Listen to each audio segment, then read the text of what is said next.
Hi, good evening, everybody. Thank you for coming on. Tonight's presentation is a preview of the 2023 NFHS Boys Lacrosse rules. Tonight, you're going to hear from Caitlin Kelly, who is the, well, I'll let Caitlin introduce herself. Go ahead, Caitlin.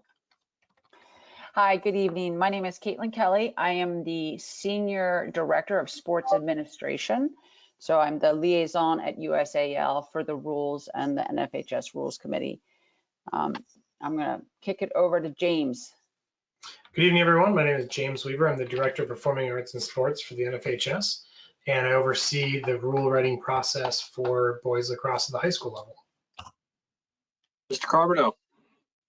Jim Carbonneau, Masso, up from near around Boston, national rules interpreter for USA Lacrosse for the 2023 season.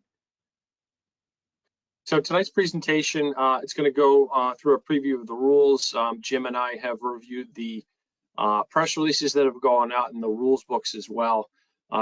If you have any questions, please put them in the chat box. Caitlin will be reading them and then trying to filter them in as they come along. If we don't get to them, hang on to the end of the presentation and we will try to get to them the best we can.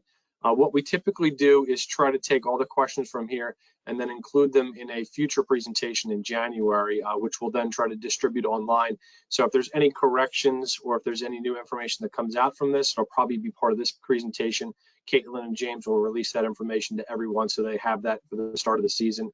And yes, I hope that we're able to get this out for our warmer weather clients, or excuse me, our warmer weather folks in Florida and Texas who start the season right away. So without further ado, we're going to go ahead and jump into things. James, anything you want to say on behalf of the NFHS before we get started? Nope, just we appreciate the good working relationship we have with USA Lacrosse, and we're looking forward to a great upcoming season. Thank you. So today's agenda, we're going to cover the points of emphasis along with the major rule changes and clarifications for 2023. You are going to see a few items in here that were not in the press release. That's because after reviewing the changes that are in the rule book, which are, as I've been told, shipping imminently. Is that correct, James? Yep. Yeah, so the books will be out. These are some of the things, in addition to what was in the press release, what Jim and I felt was an important thing just to point out as you take this to your coaches and officials across the country. So again, any questions, please put them in the chat box. So points of emphasis. Jim, do you just want to cover briefly, sportsmanship? This seems like it's something that we have each year, but it's always an important thing that we want to make sure that we convey, the relationship between coaches and officials. Yeah, I mean, it's obvious. We see it every day in every venue, in every sport, that sportsmanship is being driven by the wayside. And we feel at USA Lacrosse and the Federation that we have to make an emphasis on it. And we're going to make the emphasis on it with ourselves by making sure that we do everything we do right. We do it professionally. We come in with the right attitude. We've all been yelled at by coaches. We've all been harangued by fans, so on and so forth. We've got to keep the stiff upper lip, be classy, be positive. Make sure that our communications with the coaches and the staff are fair, firm, and in the best interest of the games. And it's just an emphasis for everybody. We're going to try to get working with the coaches and the adults as the adults are the third team on the field in working for the good of the kids, especially at the youth level, but also at the high school level too. Thanks, Jim. Okay, points of emphasis, player safety. I'll go ahead and jump in on this one. Players' equipment and how it's worn properly is something that we all need to be cognizant of. So I think this is sort of self-explanatory and something that's sort of brought up all the time. The helmet needs to be worn as it was intended by the manufacturer, and all 4 points of the chin strap need to be worn at all times. As you can see in this picture here, sometimes a fully strapped helmet is pulled off by a player. That means it's not being worn properly, because if it is worn on properly, it can't be removed. So make sure the players are wearing their helmets safely. That goes for coaches to talk to their players about it, and officials to talk about that in their pregame meeting with coaches. Eye shades. Jimmy, do you want to go ahead and take this one? It is what it is. You know, the high schools and the federation in every sport has said that eye shade should just be a single line. One of the issues we've had in the past is people writing offensive or negative things on the eye shade and so on, and we just want to curb that.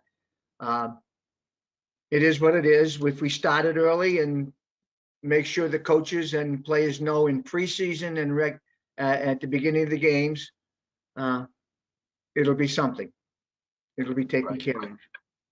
And James, correct me if I'm wrong, this is a uniform rule for all high school sports. So it's not like lacrosse is being picked on in particular, correct? Correct, yeah. And this is something that's being used in football, baseball. Points of emphasis, I believe, is in all of those. And the whole idea of it, like Jim was saying, is just to make sure that we're using eye shade for the reason it's supposed to be used and not using it for any intimidation factors or anything else. One thing that the rule committee wants to ensure is that we can't tell the people what may or may not be offensive. So just know that one solid stroke is what it's supposed to be. Great. Face-offs. Do you want to go ahead and talk, Jim, about the face-offs? There's been a lot of evolution of the face-off, and a lot of things happened in the past few years from the college level all the way down to youth. But do you sort of want to, summarize, what the general pulse of the lacrosse community is on the face-offs, and touch on some of the things that we'll be doing a little bit of a deeper dive into in this presentation?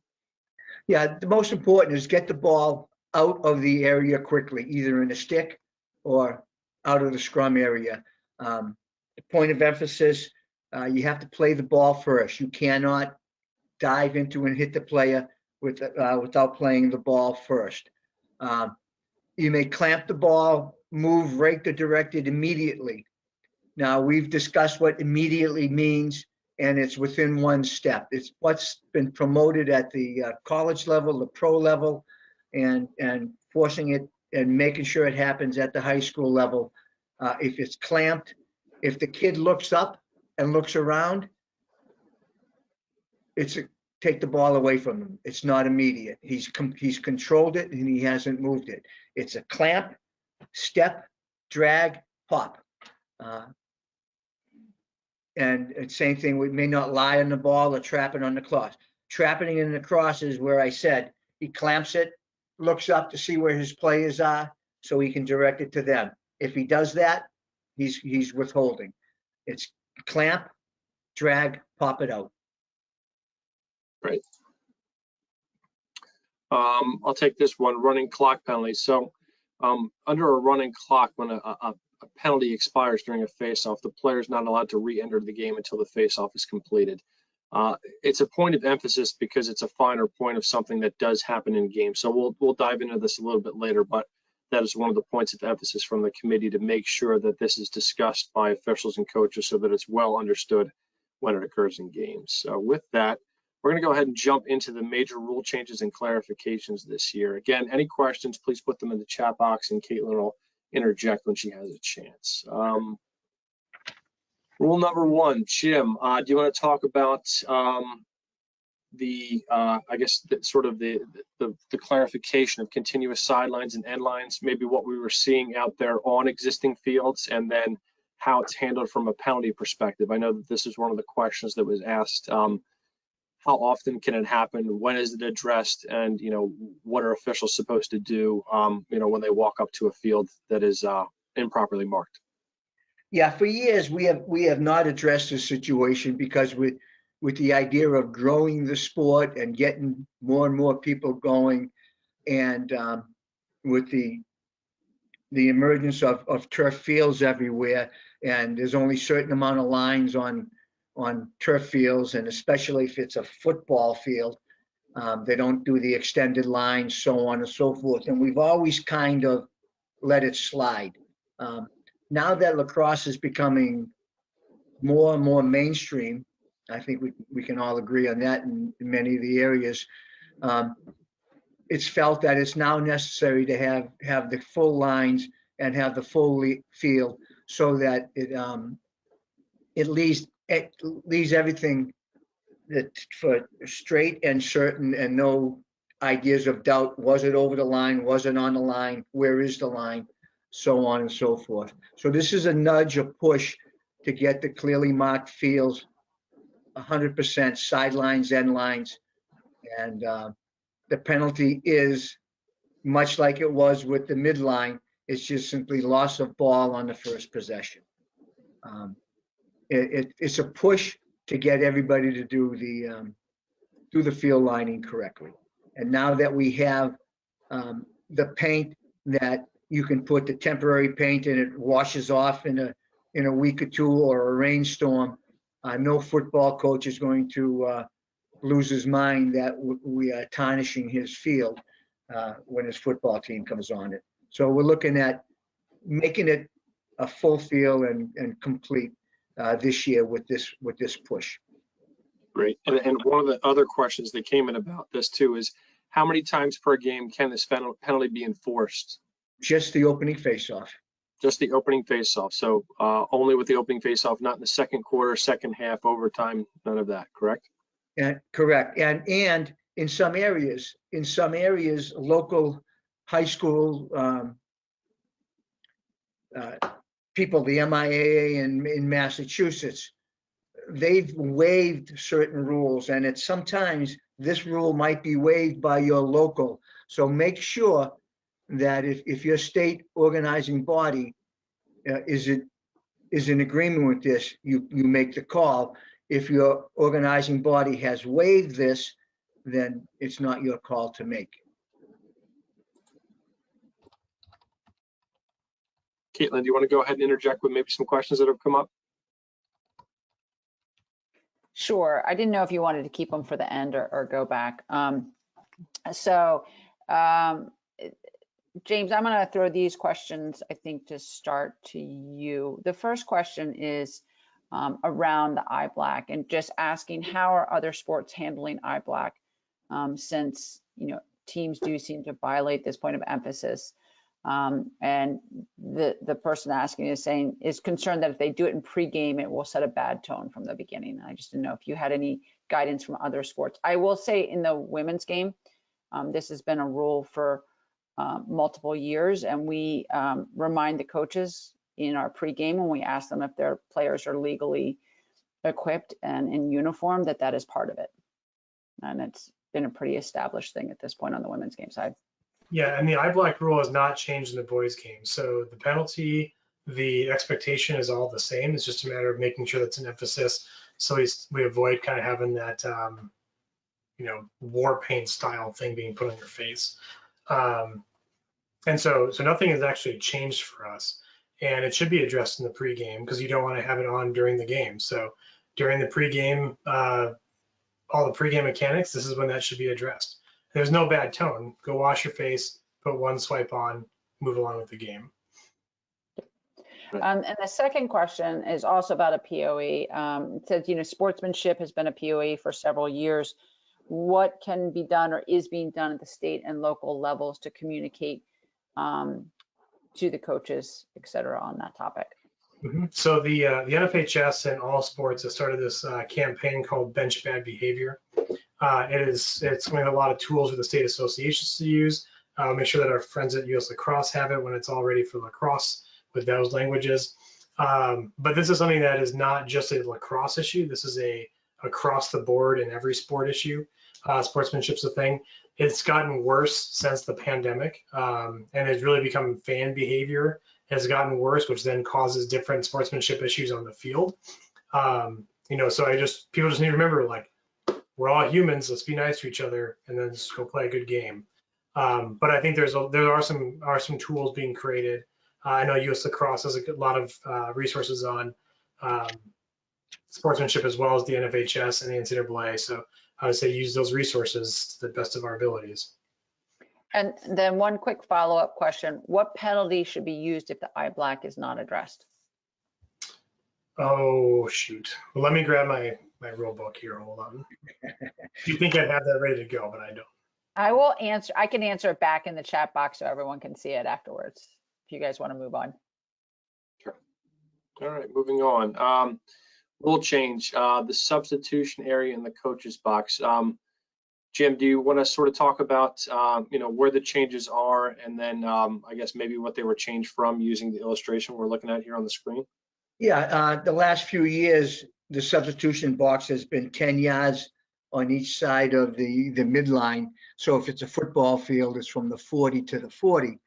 Now this year, they're shrinking the box back to what it was from 1950 to whenever we changed it, to the 5 yards on each side of the midline, so the 45 to the 45.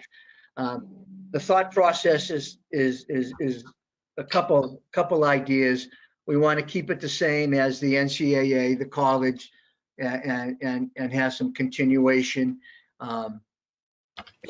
It'll be the same as the women's, so that there's if people are lining the fields, they're not having 3 or 4 different lines on the field. And the other aspect is, on the officials' point of view, there was a lot of feedback that the substitution box being 20 yards wide made it difficult or somewhat dangerous for officials who are in transitioning that 20 yards and being in the way of substitutes coming in and out of the substitution area, and creating a little bit of a safety issue for both players and officials. And it was felt by a number of people that shrinking it back to 5 on each side and having that cone for us to maneuver around makes it safer and easier for us to manage that area. For old guys, it's just back to what we did for years. For new guys, they'll see the shrinking, and I don't think it'll be that big of an issue. Great, thank you, Jim. Next, update to the pocket requirements. The pocket shall not be completely attached to the pocket shall be completely attached to the head and leave no gaps larger than a 1.68 inch in diameter, the size of an American golf ball. This might be a better question for James and Caitlin. Do you kind of want to talk about what the discussions were at the committee, and maybe where this came from in other rule sets and some of the success stories? Can we go back to the box question? Sorry, I'm like one step behind you getting the questions in the box. I'll pause next time. My apologies. No. I put my hand up. I don't know if I have a hand thing. Jim, are we clearing the box in transition again? That's a great question. We are not going at this point. Our mechanic isn't to go back into the box and go down and clear everything at this point. That's something that can be discussed in December and January on what our mechanics are going to be. But at this point, it would be very, very similar to what we do now is jog through it. And if there's a 3-man game, the trail will come up and clear it. And or in a 2-man game, probably not. And then the follow-up question on the box, are 2 extra cones required to keep players away from the box? No, I think the cones, and I don't know if you can see my mouse cursor, that typically would be placed here at 10 yards, you're just moving them in. There's not extra cones that is required. Am I incorrect in that? No, I think that's correct. You're moving the cones from the 40 to the 45. Right.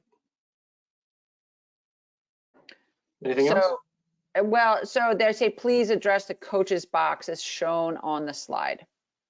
Yeah, the coach's area. So the reason that I chose this image in particular here is some fields might already be marked, meaning they came in and they had their turf painted permanently with the substitution area. So what this is meant to show is this was the typical coaches areas previously, and this was the typical substitution area.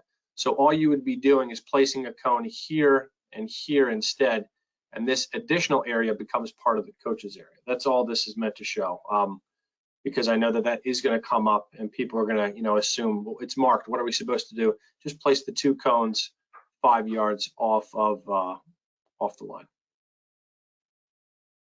That's great. Thank you.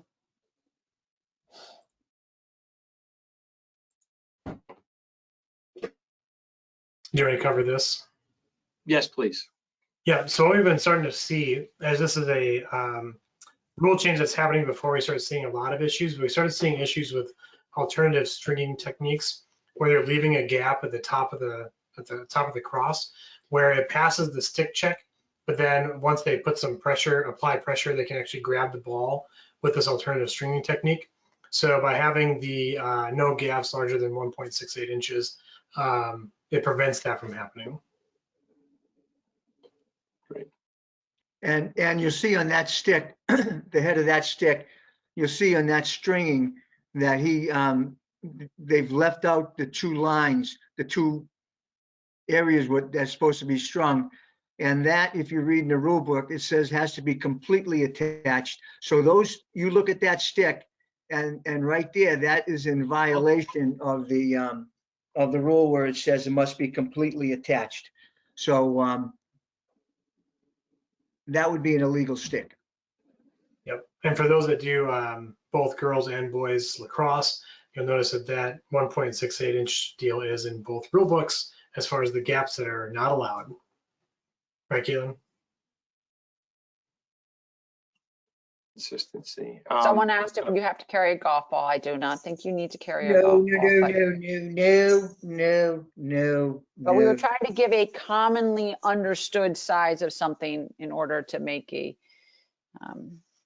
Yeah, Rick and I spoke about this this morning, and we're not putting anything else in our pockets. We're not carrying a utility belt for all the things that are going to make this game more anguishing for officials. Just look at if the stick has been altered, i.e. the one you're looking at right now, where he has restrung the top and omitted 2 holes. Okay, he has altered that stick. It is illegal. Okay, you don't have to stuff a golf ball through that to tell him that. It's got to be completely attached to where it's supposed to be, and go from there. Exactly. Caitlin, anything else coming? A broken cross is no cross, and we should penalize accordingly. Correct? Say that again. A broken cross is no cross, and we should penalize accordingly. Well, a penalty you're playing with a broken cross is a technical foul. A broken cross is not an illegal stick. A broken cross is a no cross, so he's playing without a cross. So Yeah, that's typically, I don't know if this question is getting ahead of ourselves, because we're going to be talking about some issues that have changed or clarifications with the goalie when they're out of the crease. But right. Yeah, this is not a broken cross. This is just strung incorrectly. This is an altered. Altered. Right, it's been altered. A broken cross is when the shaft or the head are broken so that they're unplayable completely. That's when that would come into play, that it's a no cross. This is intentionally done. And so a person just asked for clarification that this would require the stick to be removed from the game in a 3-minute penalty. 2 minute. Very good. Okay. Another rule change. Prohibited cross protrusions. It probably would just be best for Caitlin and James, since you probably talk about this on maybe a weekly or a daily basis, to kind of talk about where we are and some of the consistency that that you've been trying to bring to the world with the NCAA. Please. You want to do this, Caitlin, or me to do it? I'll let you go first. Great, thanks.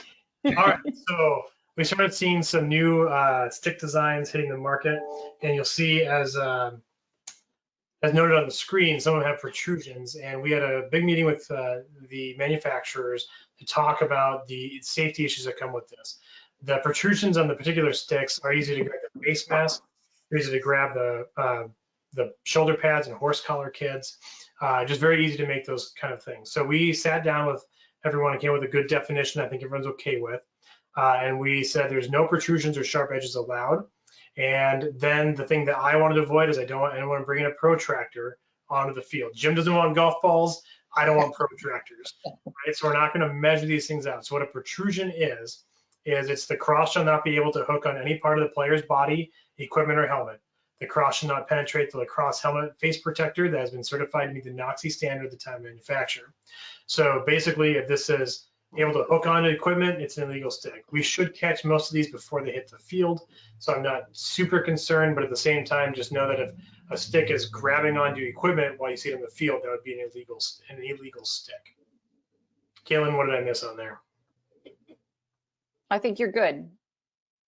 Yeah, and I'll just add that this previous weekend, I saw the NCAA rules presentation. So just to echo what Caitlin and James had said, this is an ongoing conversation that the governing bodies are having with the stick manufacturers to ensure that sticks are made safe and fair. So this isn't the last time this will be talked about, but this is the guidance that is at every level and is consistent among all the governing bodies. Yeah, and just add to that, Rick, I think the thing that we've all decided time into the governing bodies is player safety is number one. And if these stick designs are causing safety issues, potential safety issues, we want to stop that before it becomes a widespread area. Right. And that'll be up to the governing bodies and NOC to determine that level of stick. What we're concerned with on the field on Tuesday is if a stick has been altered to create a protrusion. We are not as officials on the field on Tuesday saying the Rick Lake Shazam is illegal. Okay, we're not going to do that. We're going to see just altered sticks. We are not ruling out certain manufacturers. That's not our job as officials. That's the job of the boards, the Federation, USA Lacrosse, NOC, and the stick manufacturers. So we're only looking for sticks that an individual has altered, much like the stringing in the previous slide, to gain an advantage, not a manufacturer's stick. Okay, the next one, I think this is one that was maybe not in the press release that came out, but it was something that was an important clarification that came for face-offs. So Jim, do you want to talk about, possibly why this rule came about and maybe some of the confusion that was occurring due to fouls that were occurring immediately after a face-off? Essentially, if you've got a face-off violation, you're starting everything in the offensive half of the field with a whistle and a 10 count. The only time you are not doing that is if a team has 3 men or more in the penalty box and they have to take a defensive player up to do the face-off. And now prior to that face-off, the other team violates. So now that defensive player who's doing the face-off must start the ball. He can't start in the offense because then he'd be offsides. He can't give it to an attackman because they're not released from below the restraining line until the whistle starting play. So in that instance, that player has to start in the defensive half of the field, and he has then 20 seconds to clear the ball. Yeah, there's a series of new situations that are in the rule books that are situations K through N. Jim just very briefly summarized all of them. We'd encourage everyone to go and read them before the start of the season, and then make sure that you're looking at all of the language that's been updated within the FaceOff exceptions.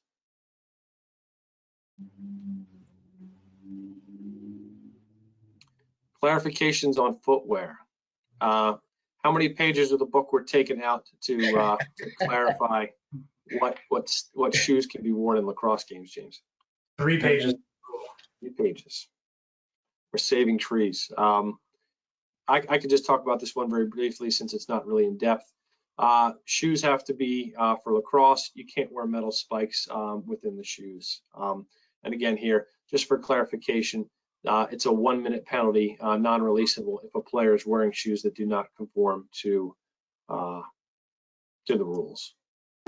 Caitlin.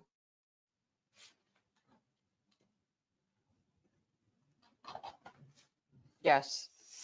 Oh, I thought you had a comment there. I'm sorry, I saw something. No, it says metal tip studs on grass fields.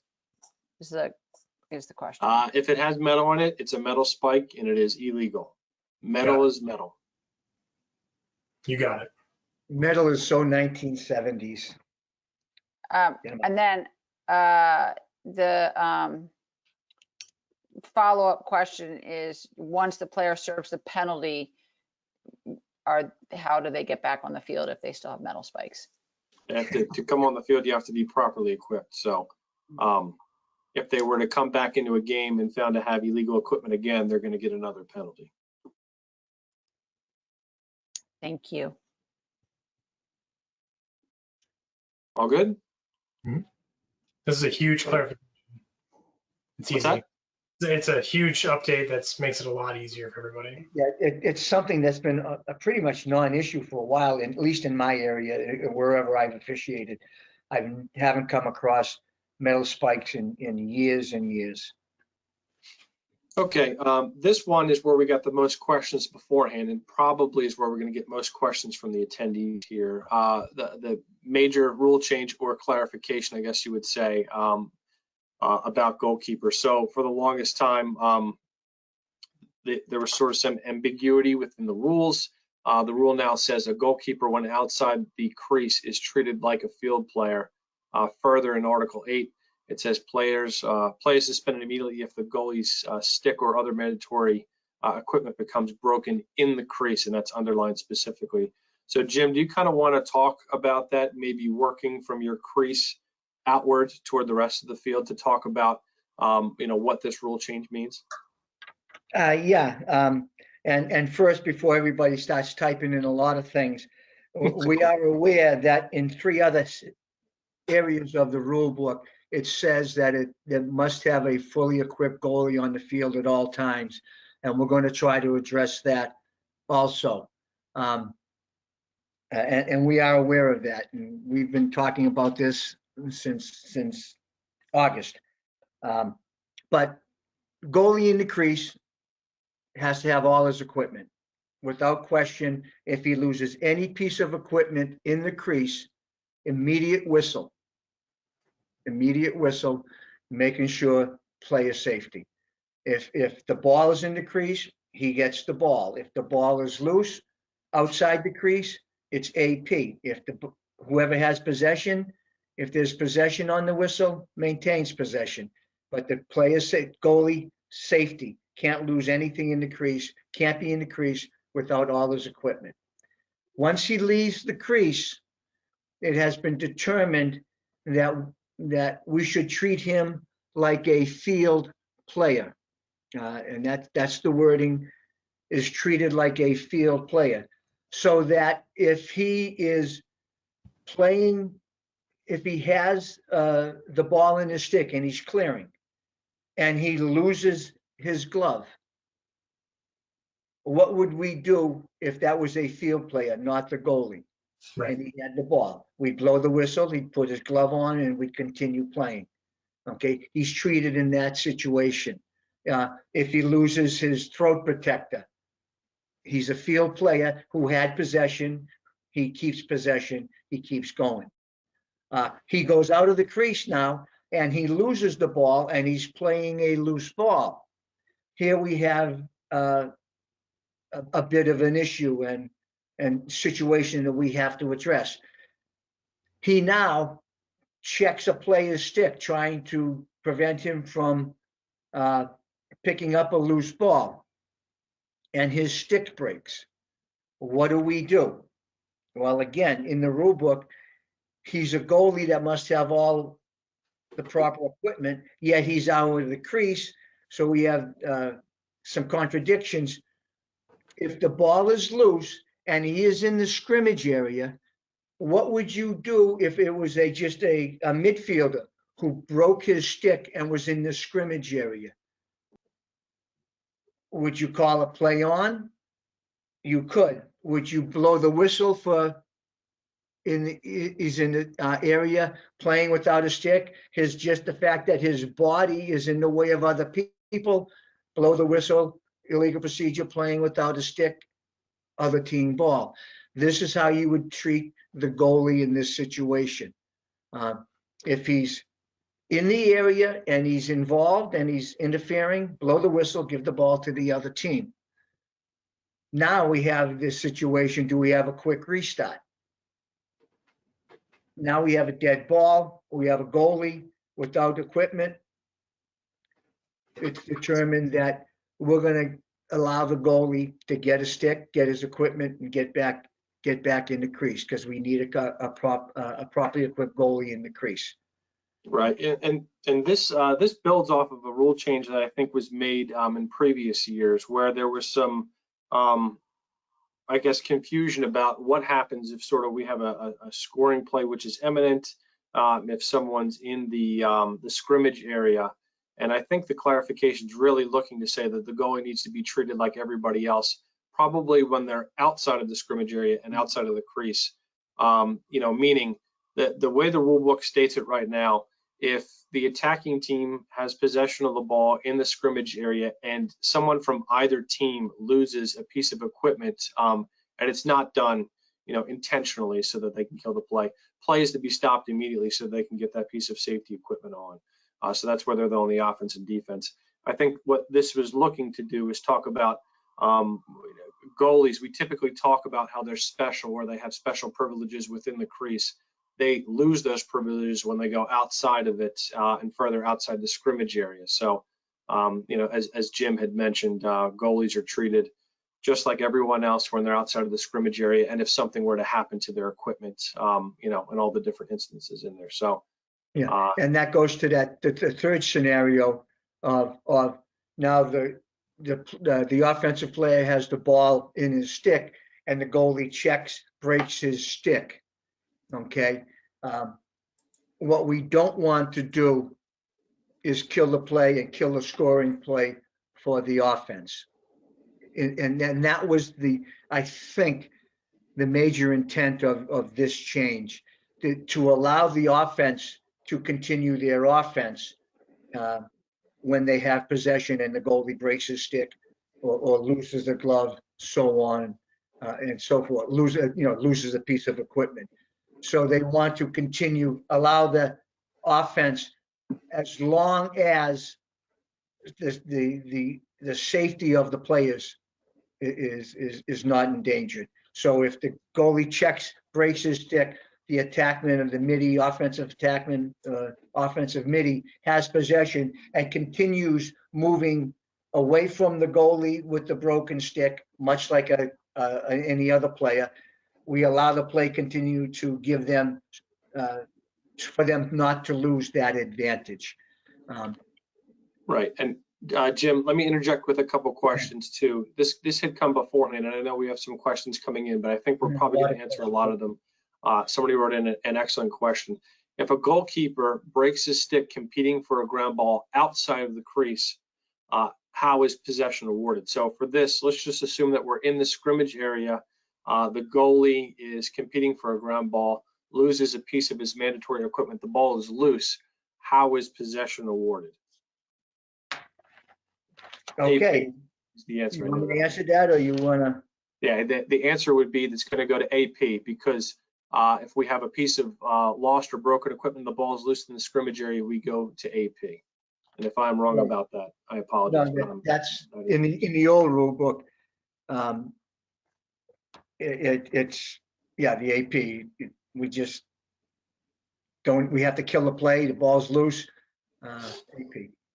Now, Jim, if when a stick becomes broken and the defense has gained possession prior to stoppage, and the ball's in the scrimmage area, play should be stopped. Where should the play be restarted after we either get the equipment back on the player and the field's ready to play? Where should the defense restart with the ball?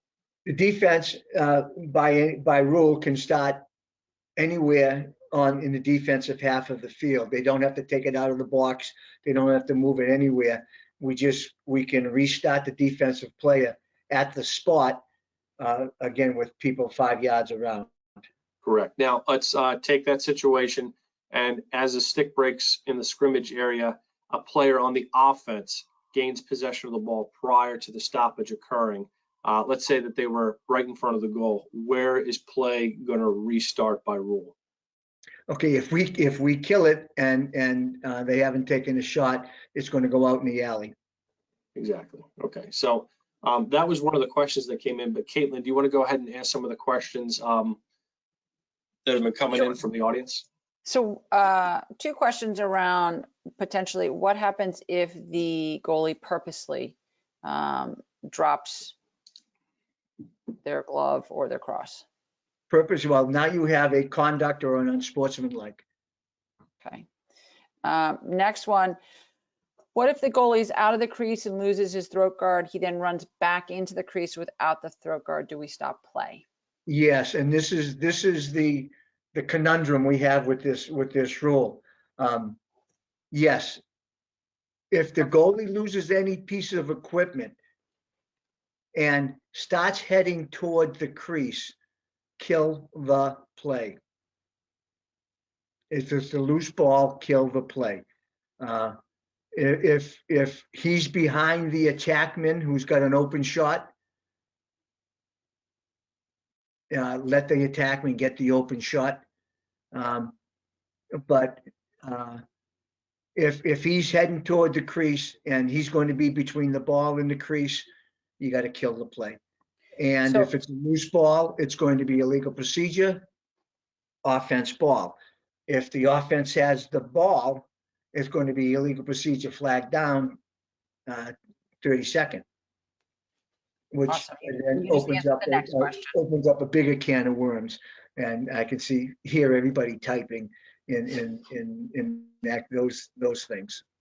And just as a reminder too, that's on the first possession. If it happens again subsequently, that turns into a 1-minute unsportsmanlike foul, and it remains that way. And the player that caused the injury, or not the injury, excuse me, the player that caused the foul is the one that serves the penalty time. Correct. Any other questions, Caitlin? Got through that? Yep, we're good right now. Good to know. Okay. Moving on, goalies outside of the crease. Okay, so this, Jim, this situation deals with a goalie and the allotted time that they have to get back into their crease. Can you sort of talk about what we discussed earlier today about, the 5-second rule? Do they get up to 5 seconds? Do they get 5 seconds? And what should officials be doing to ensure that this rule is used properly and that goalies aren't, sort of using what they think is an attempt to sort of delay the game? Yeah, the goalies always have a chance, always have up to 5 seconds to get back into the crease upon leaving the crease and a dead ball whistle. If they have been active in pursuing a loose ball or clearing the ball situation.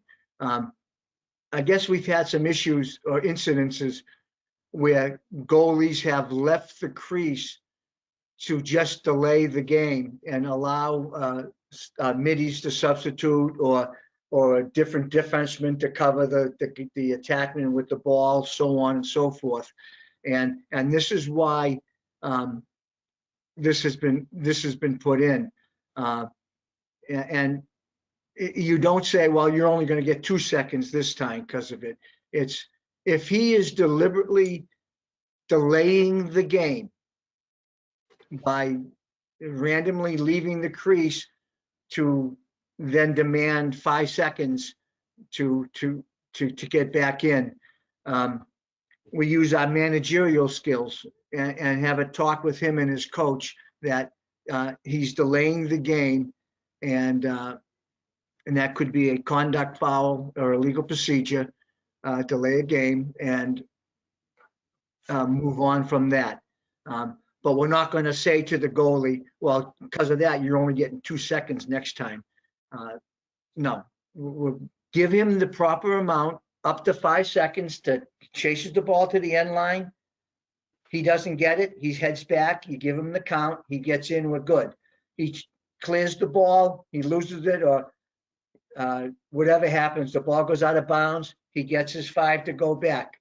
All right, and we don't say, well, you're only getting 2 this time. If he gets there in 3 seconds, start it in 3 seconds. Don't just keep waving your 5 seconds because that's what the rule book says. But this is we're put in because goalies were delaying the restart to allow personnel changes.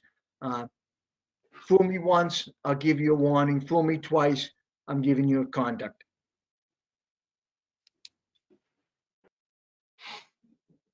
Okay. I think this is the last one we might have, but new stalling situations. Actually, no, we don't. We have more than that. So a team, this is when we're a point in the game, 2 minutes or less, and a team is ahead by four goals or less, and they have fulfilled the initial 10-second count under 2 minutes of play.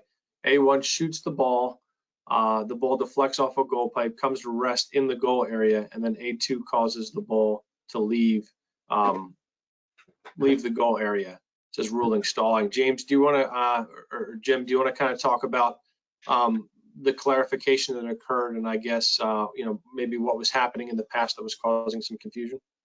Yeah, and that also goes to a change in a clarification from last year. The situation we've always done it. You get it in, you keep it in. But now that with the definition of a shot changes possession, ends possession in a lot of situations. So now it was brought up, much like the new rule on page 77 on the 2022 rule book, where a team ahead by 4 goals, guy in the defensive end throws a Gilman, it lands in the box and bounces out. Is that a failure to advance or not keeping it in?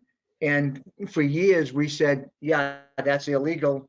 The ball goes to the other team. It was clarified last year that no, because there was no get it in, keep it in, no possession in the offensive half of the field, that a Gilman pass that bounces in the box and goes out is not a loss of ball. And this now clarifies it because someone said, well, wait a minute, a shot that hits the pipe, possession's over, we got a new possession on it. So if I kick the ball out of the box, I shouldn't be penalized. This stalling situation clarification ends that. And that if once you've had the get it in, keep it in, you've had a 10-second count situation and it's stayed in the box, if the offensive team kicks it out of the box or causes it to leave the box, they lose the ball.